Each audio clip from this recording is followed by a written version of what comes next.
Bonjour à tous et bienvenue, vous regardez l'autre direct et aujourd'hui nous sommes en compagnie de Natacha Verpillo, bonjour. Bonjour. Alors vous avez été une éphémère candidate du Mm. Parti Socialiste aux législatives sur la circonscription de Caluire-et-Cuire. Vous aviez à la base soutenu Emmanuel Macron, puis vous avez finalement rallié Benoît Hamon.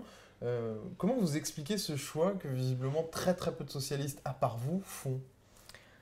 J'étais dans une situation qui était un peu différente puisque j'étais aussi collaboratrice d'un député, donc Jean-Louis Jean-Louis Touraine en Touraine, tout à l'espèce. fait. Et il se trouve que du coup, je me suis rendu compte que lorsqu'on est collaboratrice de député, parfois nos choix politiques ne sont pas forcément les nôtres. J'avais du mal à savoir quand est-ce que mes choix étaient les miens et quand est-ce que c'était ceux de mon employeur ou alors ceux du système politique lyonnais. Et la primaire a été un vrai électrochoc pour moi, notamment le second tour, puisque je me sentais plus proche du candidat Hamon que du candidat Valls. Et, euh, et, euh, Ça a été une vraie prise de conscience pour moi. Quand vous parlez du système politique lyonnais, en gros, c'est Gérard Collomb et son entourage, ils ont fait pression sur tous les candidats aux législatives pour qu'ils rallient Emmanuel Macron assez tôt? Non, c'est pas forcément des pressions directes ou ce genre de choses, c'est plus une ambiance en fait qui est gravite autour de Gérard Collomb et de ce système lyonnais. Euh, Moi, je pense en fait que le vrai souci aujourd'hui dans notre système politique, c'est qu'on n'a jamais limité le cumul des mandats dans le temps et ça installe des élus locaux dans un paysage politique, ce qui fait que ça crée des allégeances. Et moi, je pense que la présidentielle est trop importante pour qu'on choisisse notre candidat en fonction de fidélité locale plutôt qu'en fonction du projet de société qu'on souhaiterait. Et je pense pas. Je dirais pas qu'il y a des pressions directes. Je pense aussi que c'est très différent en fonction de qui sont les candidats, si c'est des candidats sortants. Mais effectivement, quand on est collaboratrice de député, on est plus proche de ce système politique. Et au final, ça influe aussi sur notre manière de penser et nos décisions. Pourquoi vous aviez rallié Emmanuel Macron, vous, au début? C'était sur pression? Alors au départ, moi j'avais participé à la Grande Marche en mai 2016. C'était un choix personnel. Je l'avais fait plutôt par rapport à la démarche que je trouvais intéressante qui consistait à aller à la rencontre des citoyens, non pas pour leur imposer un programme, mais plutôt pour, en amont, pour les écouter, pour connaître leurs sentiments sur l'état de la France. Et c'est ça qui m'intéressait. À l'époque, il faut remettre dans son contexte, Emmanuel Macron est encore ministre de l'économie. On pense qu'il le fait pour François Hollande.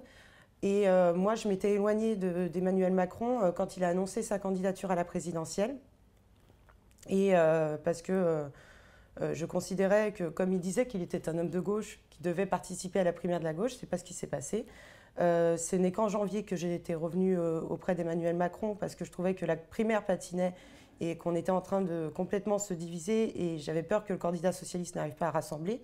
Et surtout, je ne pensais pas que Benoît Hamon gagnerait cette primaire au final. Il a gagné, mais le camp n'est pas forcément rassemblé, puisqu'il y a beaucoup de défections de gens de socialistes qui rejoignent Emmanuel Macron, Non, qui font le chemin inverse du tout vôtre. à fait, quand on n'est pas rassemblé, mais je pense que voilà, moi j'ai envie de choisir mon candidat en fonction de mes affinités politiques et en fonction d'un projet de société. Je trouve que Benoît Hamon porte un projet qui est adapté aux enjeux actuels et aux enjeux à venir. Et surtout, il met en avant des thématiques qui pour moi ont toujours été importantes. Je pense notamment à l'écologie. Il n'y a jamais eu un socialiste qui a porté un projet aussi ambitieux en matière d'écologie. Je pense aussi aux questions sociétales. Je trouve que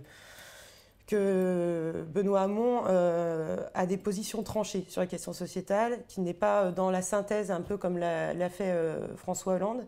Et moi, ça a une place importante dans mon engagement politique.